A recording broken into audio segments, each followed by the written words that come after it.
Antes de comenzar este video quiero aclarar que estoy muy congestionada, me siento muy mal, pero realmente tengo que grabar este video, hace ya varios días que lo tengo que grabar y no me queda otra que hacerlo en estas condiciones. Espero que puedan soportar a lo largo de estos minutos mi voz gangosa y que me tengan compasión. Hola eternos lectores, ¿cómo están? Para quienes no me conocen, mi nombre es Carolina, me encuentran en todas las redes sociales como Eterna Lectura. El día de hoy les traigo un video sobre la película Challengers o Desafiantes. Yo fui a verla el martes y la verdad es que en cuanto salí de la sala lo único que quería hacer era volver a entrar para verla de nuevo. Es una película estrenada este año, en 2024, está calificada para mayores de 13 años con reservas porque si bien no hay escenas sexuales explícitas, sí hay algunos desnudos. El director de esta película es Luca Guadagnino, a quien muchos de ustedes seguramente recuerden por su trabajo de dirección en la película Llámame por tu nombre del año 2017, que está basada en la novela homónima de André Aciman.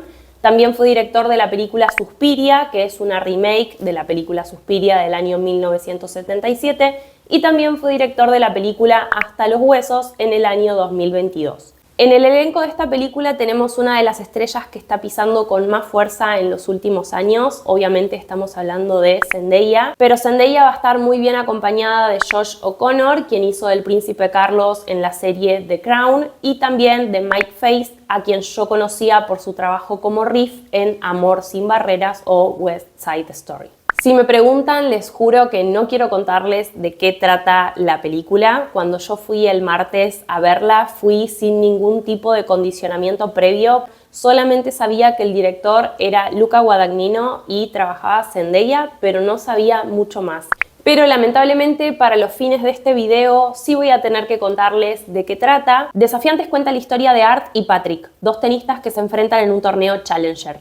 Art es un campeón múltiple que goza de un buen pasar económico, pero que está pasando una mala racha y no está ganando ningún partido.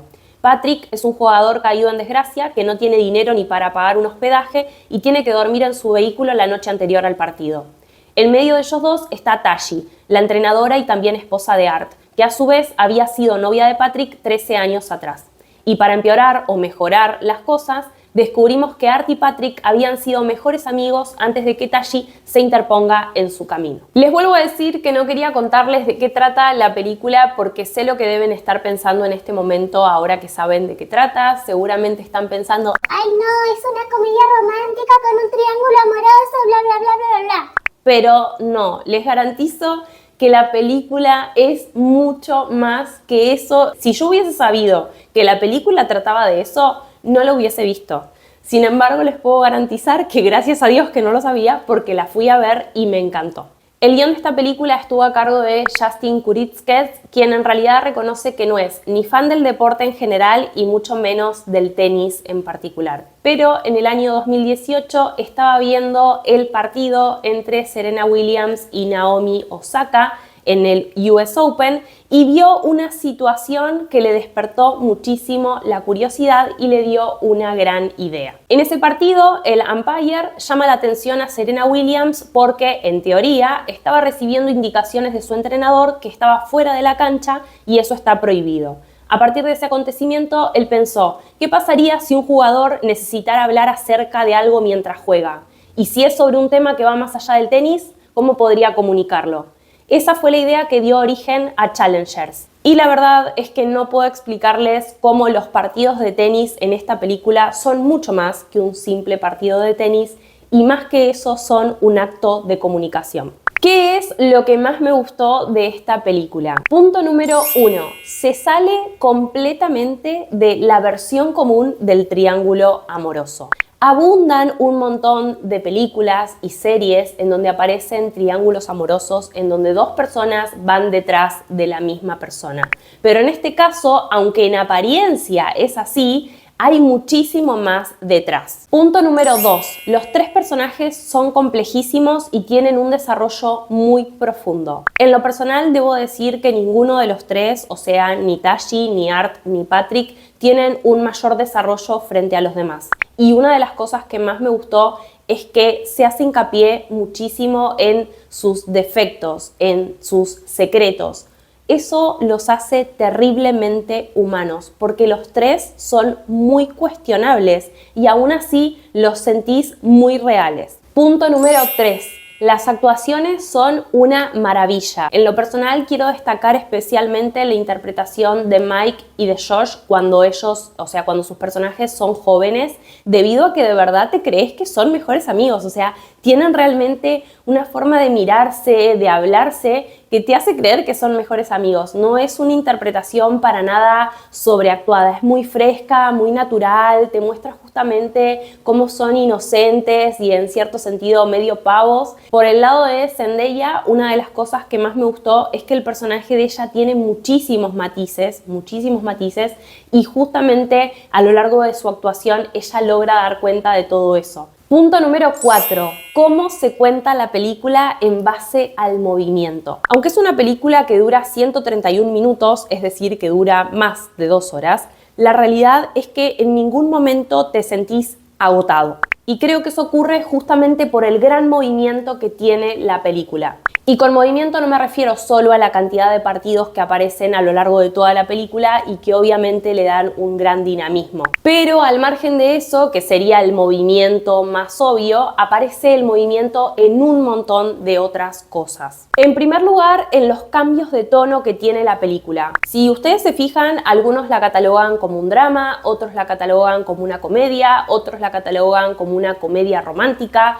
Y la realidad es que la película va pasando por muchos tonos a lo largo de todo el film. En segundo lugar, el movimiento aparece con los flashbacks que nos transportan al pasado. Toda la película utiliza muchísimo el recurso de los flashbacks. El primero de ellos nos transporta 13 años al pasado, luego vuelve al presente, después va al pasado, al presente, al pasado, y se van abordando qué pasó en el transcurso de esos 13 años hasta llegar al momento presente. Es como una mezcla entre flashback y raconto lo que me parece que quisieron hacer, porque por un lado es cierto que hay como pequeños vistazos al pasado, pero al ser tan abundantes te generan la sensación de estar conociendo o estar frente a un raconto. Este recurso está muy bien utilizado porque nuevamente genera mucho movimiento y un diálogo muy interesante entre el momento presente y los momentos del pasado. En tercer lugar, el movimiento se da en las relaciones entre los personajes. Los personajes forjan un vínculo, lo cultivan, ese vínculo crece, después se rompe, se disuelve, después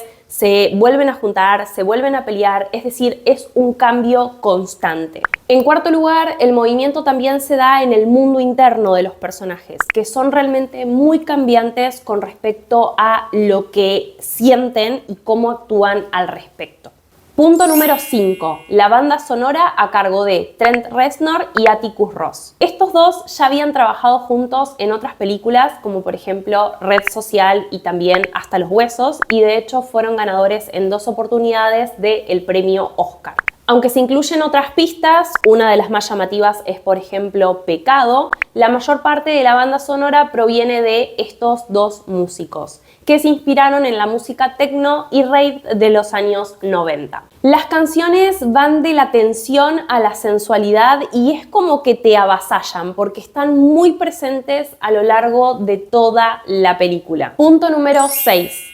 La película está plagada de símbolos. A lo largo de toda la película hay algunos elementos recurrentes que van a aparecer una y otra vez o que quizás no aparecen regularmente, pero sí nos van a sugerir mucho. Por ejemplo, la remera que dice I told you, la palabra Challenger, el saque de Art, la banana que se come uno de estos personajes, también el churro que comparte con su amigo. Son elementos con una gran carga, digamos, semántica y simbólica. Obviamente no quiero ahondar demasiado en el significado de cada uno de ellos para no spoilear, pero sí quiero enfatizar con esto en que la película no solamente está muy bien construida a nivel macro, sino también a nivel micro, es decir, con los pequeños detalles y pequeñas cosas. ¿Qué fue lo que no me gustó de la película? La verdad es que hubo algunos recursos que al principio me molestaron un poco. Por ejemplo, consideraba que la música era demasiado invasiva, creía que se estaba abusando demasiado de los primeros planos y de la cámara lenta, pero después, conforme avanzaba la película, me di cuenta de que era la forma en que la película podía comunicar lo que quería decir. Porque una de las cosas que más me gustó de Challengers es que, si bien por supuesto hay diálogos, en líneas generales son diálogos bastante esquivos que no nos terminan por esclarecer la información. Nos brindan información, pero no son quizás lo suficientemente claros. Entonces, el uso de la música, de la cámara lenta y también de los primeros planos nos permiten un poco reponer y también entender con qué tono tenemos que ir interpretando las distintas escenas o acciones de los personajes. Lo único que tengo para criticarle es algo muy pequeñito que tiene que ver con cómo se denominaron los flashbacks. Como les decía, nosotros partimos del momento presente, que ocurre en el año 2019, y el primer flashback nos lleva 13 años al pasado, en el año 2006. Ese primer flashback se entiende a la perfección, pero posteriormente volvemos al presente y el siguiente flashback dice 3 días después o algo por el estilo. Sé que es algo después, no sé si es una semana después o 3 días después, pero no viene al caso. Y yo me creí que era una especie no de flashback, sino de flash forward, es decir, que nos llevaba al futuro con respecto a ese momento presente, ¿sí? O sea, al momento de 2019. Obviamente esto en realidad no fue así, sino que era un flashback que nos llevaba 3 días después o una semana después del primer flashback. Así que ese simplemente sería como mi reclamo. Obviamente es algo muy menor y no es trascendente. Por suerte igual lo llevaron muy bien porque por medio de la caracterización, ya sea de la ropa que utilizan los personajes, del corte de pelo y obviamente el maquillaje, te das cuenta de que son jóvenes, así que está hablando de tiempo después del flashback y no del momento presente. Pero en definitiva, al principio me desconcertó un poquito. Yo solamente le encontré ese pequeño detalle, pero hubo gente que fue realmente muy dura con la película, así que esta va a ser la parte en la que la voy a defender a muerte, porque obviamente se lo merece. En algunas de las críticas leí que les molestaba el tono cómico en la película, como que decían que el tono cómico te sacaba de sintonía con lo que estaba realmente pasando y estaba muy mal que lo emplearan.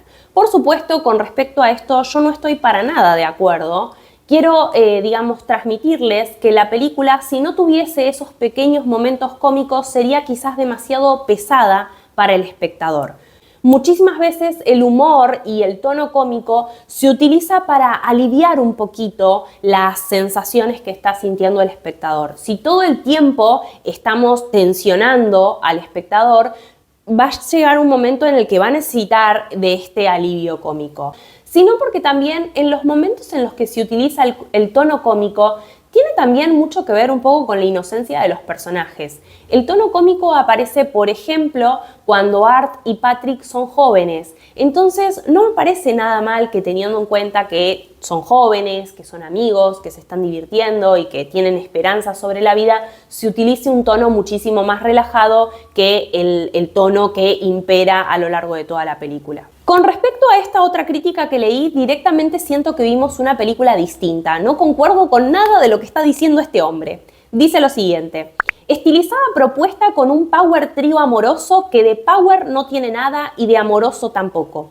ya que sus dramas y su historia son tan fríos e intrascendentes como poco interesantes. Pura música, pura cámara lenta, puros primeros planos en sus protagonistas. La película promete sexo en todo momento, pero nunca llega. Todo es cuidado, tan limpio, tan moderado, tan tapado, tan sensible, tan de estos fruncidos tiempos que se puede considerar una estafa, una historia vacía como sus personajes.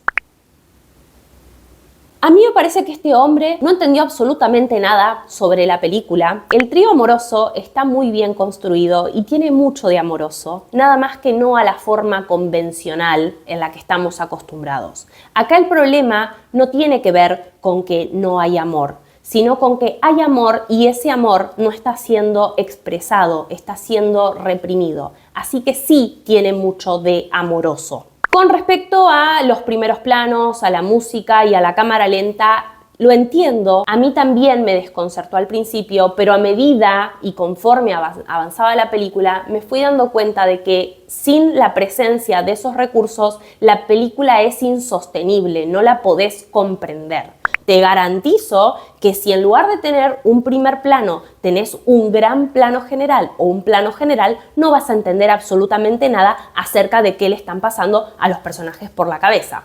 Entonces, pongámonos un poco en contexto y me parece que sí es cierto que se abusa de esos recursos en esta película, están muy presentes, pero son necesarios para poder contar la historia, porque les vuelvo a decir, las palabras no comunican absolutamente nada o revelan pero muy poco. Entonces, para reponer toda esa información necesitamos de esos recursos. En fin, espero haberlos convencido de ir a ver Challengers o Desafiantes. Cuéntenme en comentarios si la vieron y qué les pareció, y si no la vieron pero les gustaría verla, también díganmelo en comentarios.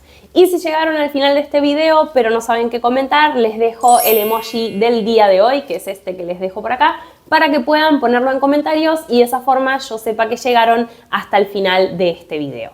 Bueno, eternos lectores, eso es todo por hoy. Muchísimas gracias por estar del otro lado. Como siempre, los leo en comentarios. Nos vemos la próxima y chao.